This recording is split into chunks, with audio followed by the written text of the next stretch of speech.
Selamat siang Gatrikes Indonesia, selamat berjumpa lagi dalam acara podcast webinar Waktu Enak Bincang Engineers yang diselenggarakan oleh Kagatrik UI. Salam jumpa kembali, saya Astrid Darmawan yang hari ini pada kesempatan ini saya ditemani oleh seorang pakar pembangkit tenaga listrik dan beliau juga sebagai Direktur Utama PT PLN Nusantara Power, yaitu Bapak Insinyur Ruli Firmansyah, MMBAT. Selamat siang Pak Ruli. Selamat siang. Terima kasih atas kesempatannya dan waktunya pada hari ini.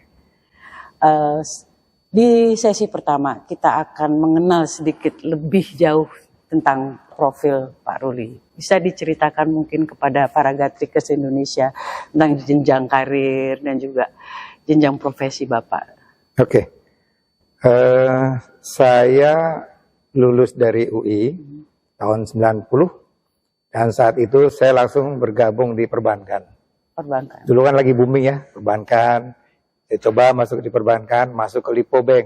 Oh, oke. Saat itu Lipo Bank lagi booming dengan hadiah tahapannya. Jadi karir Bapak sebenarnya nggak beda sama saya juga lulus di UI. Waktu itu di Elektro juga masuknya ke perbankan juga. Bank ya. Di bank dapat 4 tahun sebagai account officer. Kemudian di usia 29 lebih sedikit, ada lowongan di PLN. Nah, karena saya dasarnya dari elektro, saya ingin kembali lagi ke kompetensi saya di bidang kelistrikan. Saya coba masuk ke PLN dan alhamdulillah lulus saat itu di usia terakhir, usia tertua, karena umur 30 udah nggak boleh. Jadi alhamdulillah masuk di PLN dan ditempatkan pertama kali di Muara Karang. Jadi bersyukur asal Jakarta, besar Jakarta, kuliah Jakarta, ditempatkan di Jakarta. Mungkin bisa di-share sedikit Pak, kalau mau bekerja di PLN. Karena ini pemirsa Gatrikes ini nggak hanya orang-orang yang berkecimpung, tapi juga ini disiarkan atau dan diperuntukkan untuk khalayak umum. Jadi mungkin kalau mau kerja di PLN itu mungkin ada mungkin cara-caranya atau proses yang harus dilalui seperti apa. Mungkin sudah berbeda dengan zamannya saya. Iya, mungkin makanya sekarang tahun yang lalu. Saat ini ada 2 proses melalui Kementerian BUMN. Kan Kementerian BUMN suka mengadakan open recruitment ya buat seluruh jajaran BUMN atau lewat PLN langsung. Tapi yang pasti kita lewat satu pintu. Semua lewat PLN, baik itu untuk semua anak-anak perusahaannya. Karena PLN ingin menerima karyawan dengan standar mutu yang sama. Yang pasti di sana ada tes kompetensi, tes psikologi, tes kesehatan. Dan ini cukup ketat semuanya. Kita beberapa mungkin pakai lembaga rekrutmen dari UI juga. Itu. Bukan ada universitasnya? Ada. Itu juga. Ya. Kita punya Institut Teknologi PLN. Yang saat ini rektornya alhamdulillah dijabat oleh Pak Profesor Iwa Garniwa. Anak UI juga ya kan? Anak UI juga. Dan saat ini ada program khusus untuk 150 mahasiswa terbaik akan langsung diterima bergabung di PLN. Gitu. Ya, jadi 150 mahasiswa terbaik apakah dari universitas itu atau terbuka? Enggak, dari ITPLN aja. PT. Jadi Yang dari ITPLN akan bisa langsung bergabung di PLN. Ya, jadi mudah-mudahan ini akan mengakibatkan para lulusan SMA untuk bergabung mendaftar di ITPLN. Ya, para Gatrikes itu informasi yang sangat menarik ya. Pak, tadi belum, ini baru kita bicara jenjang pendidikan. Sekarang di profesi Bapak? Karir ya. Karir, profesi. Tahun 94 saya bergabung di Muara Karang. Kemudian dari Muara Karang tahun 1995 terjadi reorganisasi di PLN. Dibentuklah PJB 1 dan PJB 2. Saya di Muara Karang saat itu masuk ke PJB 2.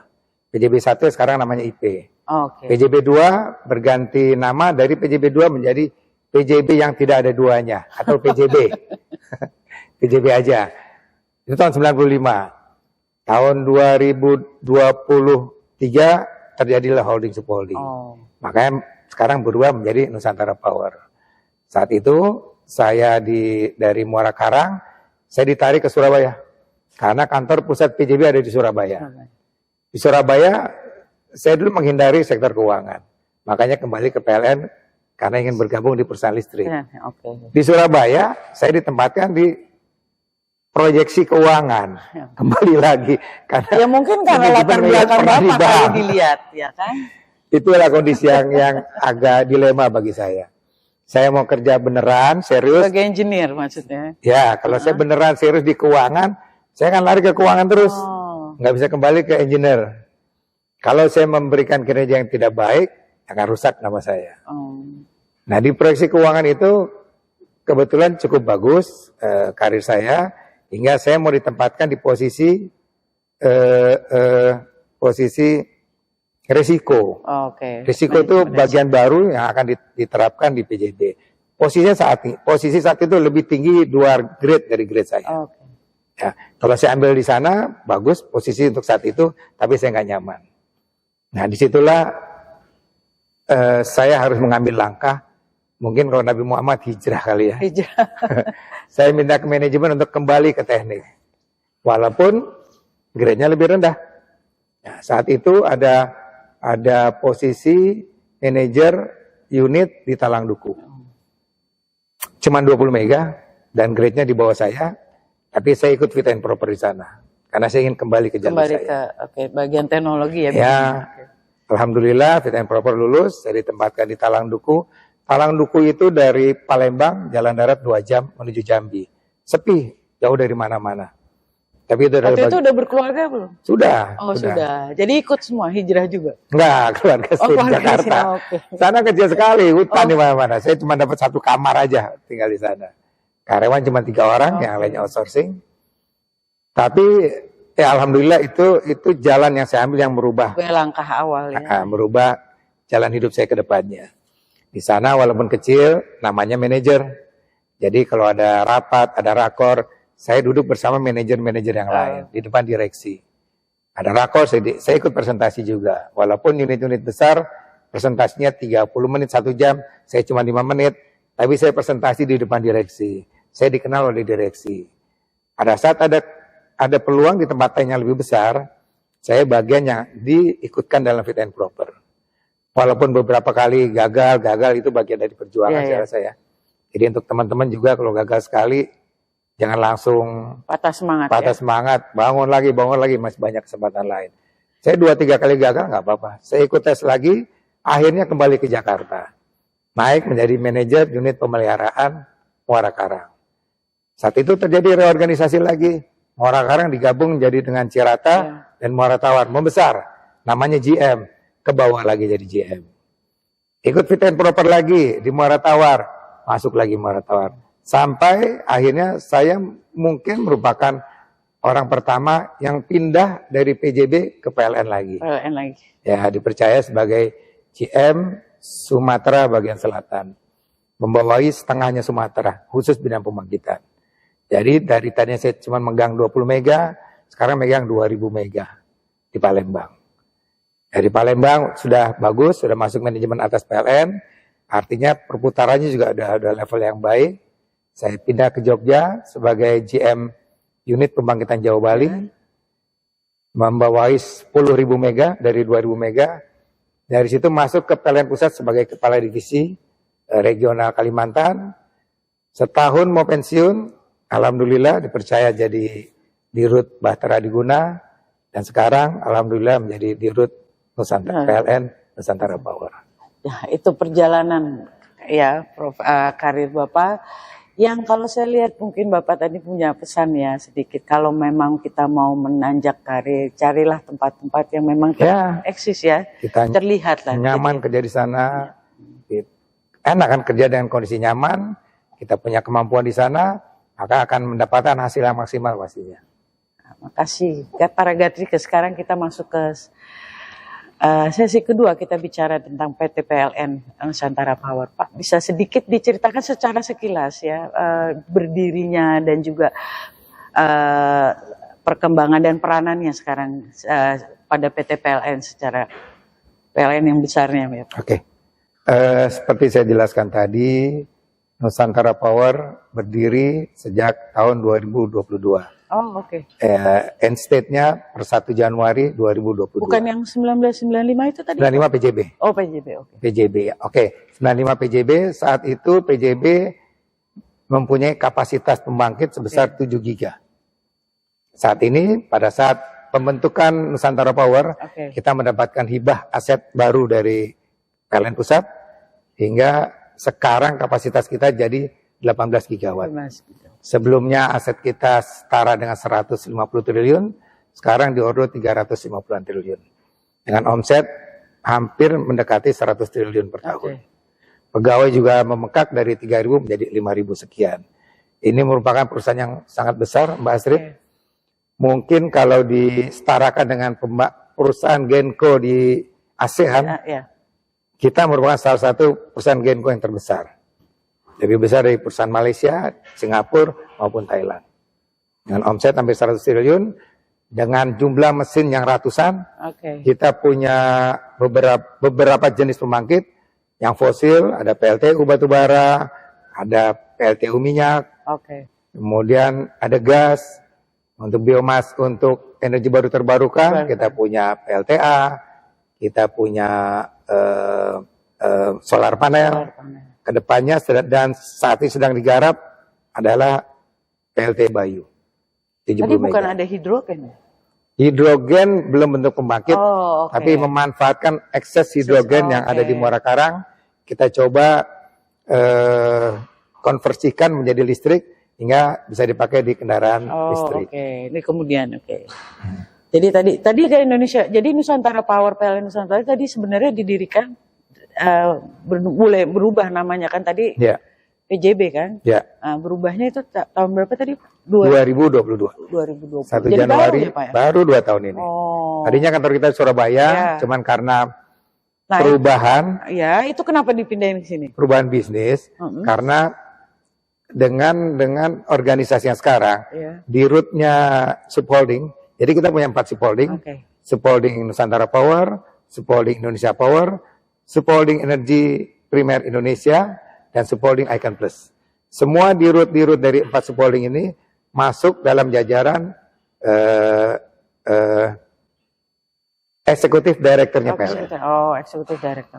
Jadi kita harus selalu dekat ke PLN. Ya makanya kalau kita bicara secara teknologi kan sebenarnya kita bisa remote. Bisa remote, cuman kondisi-kondisi tertentu kita harus offline, meeting. Makanya kita disediakan juga ruangan di Trunojoyo. Itu menandakan bahwa kami harus setiap saat standby untuk bertemu ya, bertemu muka ya. Jadi makanya kalau saya sendiri nggak akan sanggup, saya ajak beberapa teman untuk membantu saya di Jakarta.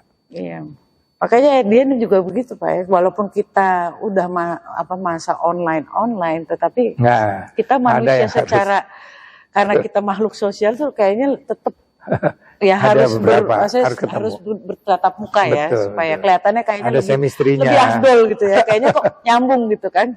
Kalau jauh gitu kayaknya ya walaupun kita lihat muka tapi kayaknya kok jauh. Beda rasanya ya. Makanya ada gitu. Beberapa jenis meeting yang bisa dengan Zoom, ada juga yang harus ketemu tatap muka. Ya. Makasih. Tadi kita sedikit sejenak ya mendengar sejarah singkat tentang berdirinya PT PLN Nusantara Power, Pak. Nah, sekarang kita masuk ke sesi kedua, Pak.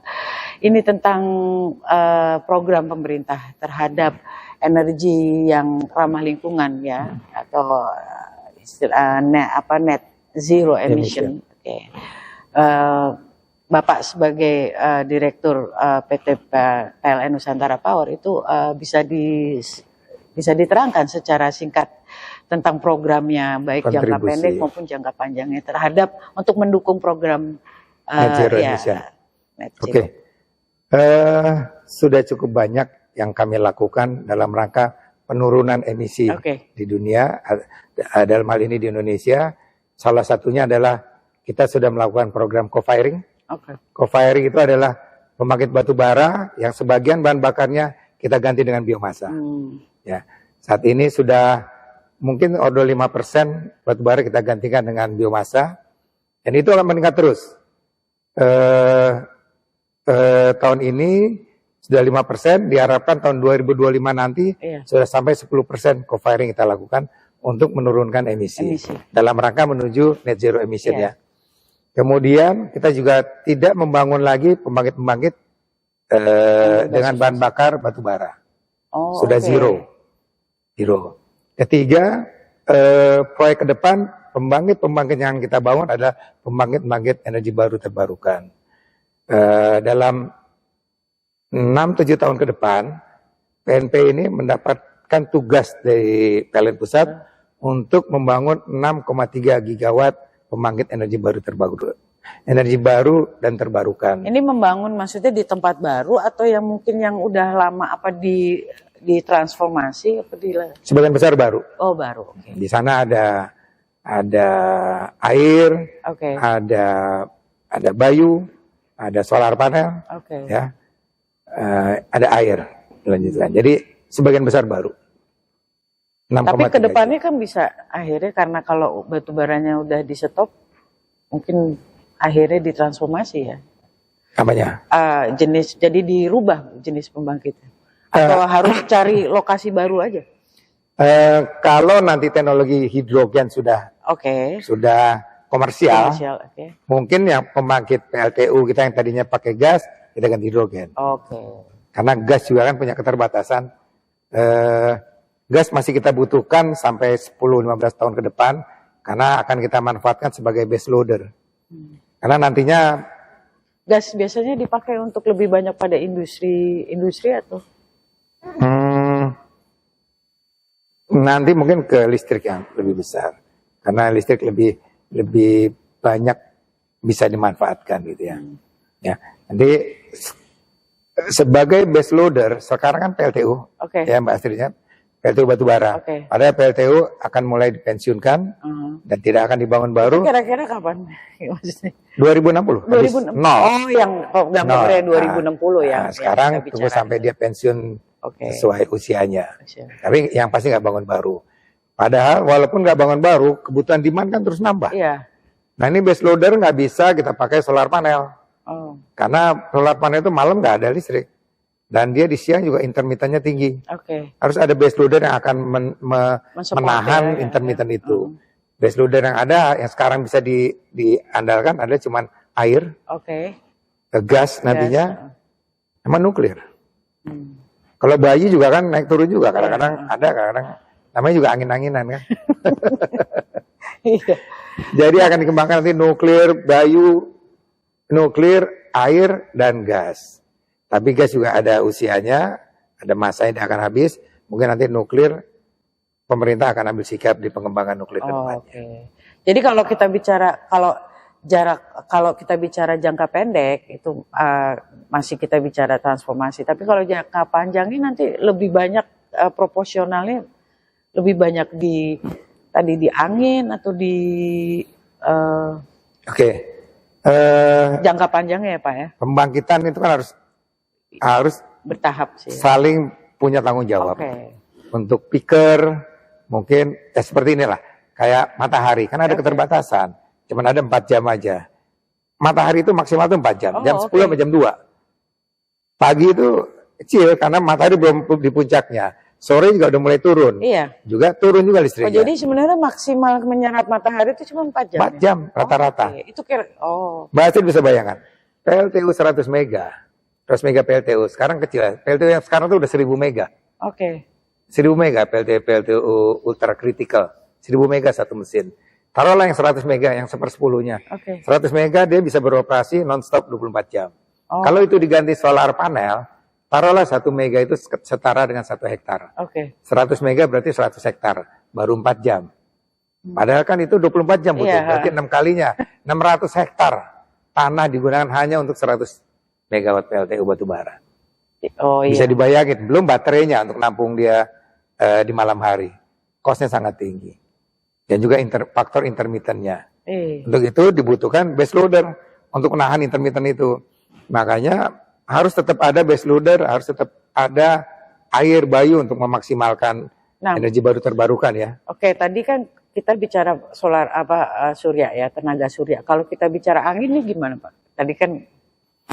Tadi kan tenaga surya paling ini ya, paling kuat itu 4 jam. Kalau angin nih kondisinya bagaimana? Angin lebih bagus dari surya. Ya. Makanya angin salah satu salah satu ukuran dia layak atau tidak kestabilan. Kestabilan anginnya. Angin kalau naik turun juga nggak bagus. Stabil, yang penting dia sepanjang hari ada. Semakin dia stabil, semakin layak untuk dibangun. Jadi harus cari lokasi-lokasi yang banyak angin. Yang stabil anginnya, nggak berbolak-balik. Itu di Indonesia ada beberapa titik. Artinya potensi juga besar. Itu lebih bagus karena malam juga ada angin juga. Tapi tidak bisa menghindari dia seketika bisa hilang angin. Walaupun nanti timbul lagi. Nah inilah efek intermittent ini harus dijaga oleh pembangkit yang stabil. Stabilitas sementara ini ada cuma PLTA yang EBT. Air ya? Tapi air kan terbatas juga. Oh juga Pak? Iya, air terjun di jauh udah hampir habis dipakai semua. Yang besar tinggal di Membramo mungkin di Papua.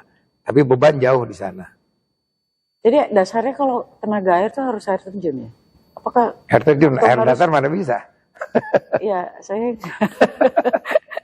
harus tanya Bapak justru kalau kita bicara harus tenaga air, ada selisih tinggi. Mungkin air yang biasa kayak kita air laut, pakai alat apa gitu, airnya digerakkan bisa.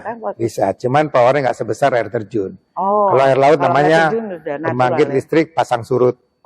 Ada pembangkit listrik arus laut juga ada, tapi nggak sebesar air terjun dan investasinya lebih mahal. Tapi itu bisa. Begitu. Ya, ini sedikit kompleks ya karena kalau kita bicara pembangkit listrik yang ramah lingkungan ya, dimana kita mengandalkan alam ya sebagai inputnya ya. Jadi akhirnya harus dibikin saling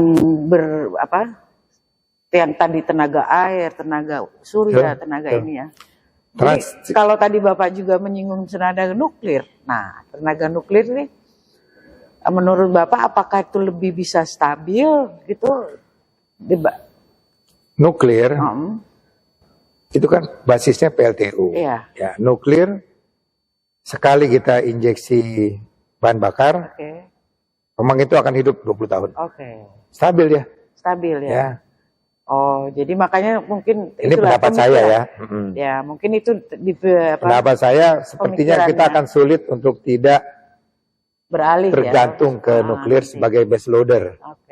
Jadi karena lebih stabil ya, Pak. Lebih stabil dan itu ramah lingkungan. Ya, jadi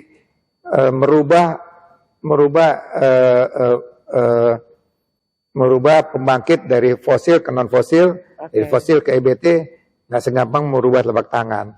Kita harus menyiapkan pendukung-pendukungnya, seperti saya bilang tadi, matahari nggak 24 jam ada, setiap saat bisa hilang karena awan, angin juga setiap saat bisa berubah alirannya. Tinggal air terbatas, nggak di semua tempat ada. Nah salah satunya ya, menurut saya nuklir lah yang jadi andalan kita di masa depan. Kalau kita melihat lokasi-lokasi nanti PLTU itu kan agak di pinggiran ya Pak. Menurut Bapak, apa banyak kendala nggak waktu misalnya nanti dalam operasionalnya? Untuk PLTU? Ya, maksudnya kan agak di pinggiran. Mungkin kalau kita deket-deket kan kita monitornya lebih mudah. Mungkin kalau kita bicara, maksudnya gangguan gitu, gangguan baik itu bukan gangguan natural ya, maksudnya. Ya. Lebih nyaman memang di pinggiran, walaupun kalau ada gangguan agak jauh ya. Tapi tidak mengganggu kenyamanan lingkungan hidup.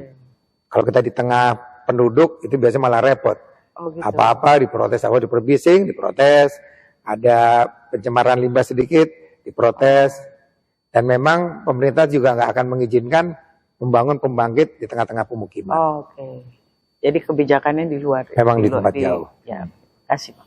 Dan operator kita, tenaga mekanik kita sudah biasa jauh dari keluarga. Itu tadi. Mungkin Bapak masih ada ada informasi yang masih mau disampaikan mungkin mengenai yaitu tadi terutama net zero emission, atau mungkin Bapak mau sedikit memberikan informasi tambahan terhadap PT PLN tentang PT PLN Nusantara Power. Supaya ini Pak, banyak orang nanti tertarik untuk berkecimpung di dalam dunia pembangkit tenaga listrik. untuk Gatrikes muda yang baru lulus dan akan lulus. Saya rasa bergabung di Nusantara Power adalah pilihan yang sangat tepat. Dunia berubah, sumber energi berubah, tapi tetap itu akan dikonversi menjadi listrik. Listrik bisa dari udara, bisa dari angin, dari matahari, dari arus laut misalnya, dari mana aja boleh, tapi ujungnya tetap listrik. Ya, mobil berganti dari mobil berbahan bakar minyak menjadi berbahan listrik. Di luar negeri sudah lebih dikenal kompor listrik daripada kompor gas. Kemudian beberapa peralatan seluruhnya akan menggunakan listrik. Jadi kebutuhan listrik ini mungkin beberapa puluh tahun ke depan belum tergantikan. Jadi bergabung di perusahaan listrik ada perusahaan yang menjanjikan untuk bisa berkembang di masa-masa yang akan datang. Ya, jadi nggak akan tergantikan. Ibu cari, Mbak Astrid cari, apa yang bisa menggantikan listrik? Belum ada sampai sekarang. Nggak ada. Ya, nggak tahu kalau apa nanti. Ya tapi kan juga akhirnya harus listrik juga kan, walaupun kita bicara angin, air, tapi kan tetap akhirnya listrik. Outputnya harus listrik. Ya. Listrik. Mungkin nanti teman-teman bisa berinovasi gimana mentransfer energi listrik melalui Wi-Fi gitu ya, atau jaringan tanpa kabel. Kalau itu bisa ditemukan, wireless. Kalau itu bisa ditemukan, luar biasa. Tidak ada lagi bondering antar negara. Listrik bisa beredar di seluruh penjuru dunia. Jadi nggak ada tiang-tiang listrik juga ya? Ya nggak ada. Cuman pemancar. Aja. Kalau kita bicara wireless kan jadi pemancar. Ya. Jadi menurut Pak Ruli ya, bahwa kedepannya nanti industri atau bidang pembangkit tenaga listrik itu menjadi besar karena ya, jadi ini kesempatan buat Gatrikers yang masih muda atau mau meniti karir ya, itu nanti, atau yang masih lulus SMA untuk berpikir ya, untuk kita menjadi meniti ambil karir jurusan ya, elektro. Jurusan elektro ya, karena kalau dulu tuh apalagi Pak zaman saya bagian listrik ya, bagian arus kuat itu jarang. Kalau di angkatan saya aja nggak ada yang masuk itu arus kuat. Biasanya kita arus zaman dulu tuh orang lebih favorit ke arus lemah. Tapi sekarang dengan terjadinya perkembangan zaman yang akhirnya di mana kebijakan baik dunia maupun di seluruh dunia akhirnya menuju kepada tenaga listrik yang ramah lingkungan ya, ini menjadi peluang ya bagi Gatrikers untuk meniti karir di ini lebih serius. Jadi nggak usah ke bank dulu ya kayak kita ya. Kalau kita kemana-mana masih nyari dulu. Tapi palingnya Bapak baru 4 tahun udah balik lagi. Kalau saya nggak balik-balik Pak. Di bank terus nggak balik-balik. Oke Pak Ruli, sebagai bagian terakhir dari acara podcast ini, Pak Ruli kan sebagai pembina ya dari Kagatrik UI, mungkin ada pesan, kesan ataupun juga harapan pada Kagatrik UI supaya lebih terlibat ya dalam transformasi di bidang ketenaga listrikan ini. Oke, makasih Mbak Astrid. Untuk Gatrikers muda atau bahkan teman-teman seangkatan saya yang sudah lama lah kita bergaul bersama, kita silaturahim bersama. Saya sangat senang bisa berbagi momen spesial ini dengan bapak-bapak dan adik-adik semua dalam bentuk podcast Kagatrik UI. Sebagai bagian dari komunitas Gatrik UI, saya ingin menekankan betapa pentingnya peran kita semua dalam mendorong diskusi dan inovasi di bidang teknologi dan energi. Gatrik UI telah menjadi pusat untuk berbagi kegiatan yang menyentuh isu-isu terkini dan masa depan dalam teknologi, energi, dan manajemen. Dalam webinar yang informatif hingga diskusi yang mendalam, Gatrik UI selalu berkomitmen untuk menyediakan platform bagi para profesional, akademisi, dan semua yang tertarik untuk belajar dari berbagai pengetahuan. Saya mengajak Anda semua untuk tidak melewatkan kesempatan berharga ini, bergabunglah dengan podcast Gatrik UI yang akan datang. Dalam podcast ini akan menghadirkan para ahli terkemuka yang akan membagikan wawasan terbaru dan mendalam tentang topik-topik yang relevan dengan perkembangan teknologi dan energi. Jangan lewatkan kesempatan untuk menjadi bagian dari komunitas yang dinamis dan berpengaruh ini. Demikian Mbak Astrid. Makasih Pak Ruli. Semoga webinar nanti akan dijalankan, akan banyak hal-hal baru yang kita dapatkan di sana. Ya, itu yang kita sangat harapkan, bahwa kita semua terlibat nanti di dalam transformasi ya Pak ya, transformasi di tenaga listrikan ini. Ya, sudah di penghujung acara, dan jangan lupa nanti topik-topik yang menarik juga itu bisa Anda boleh bergabung di webinar ya Pak, karena kalau kita bicara dalam sisi teknologi nanti lebih dibahas di dalam webinar. Di dalam waktunya juga lebih panjang. Nah, para Gatrikers bisa disimak nanti atau dilihat agendanya ya, tanggal dan waktunya acara webinar itu di website. Oke. Terima kasih Pak Ruli. Terima kasih juga sekali lagi terima kasih. Selamat siang, salam jumpa kembali.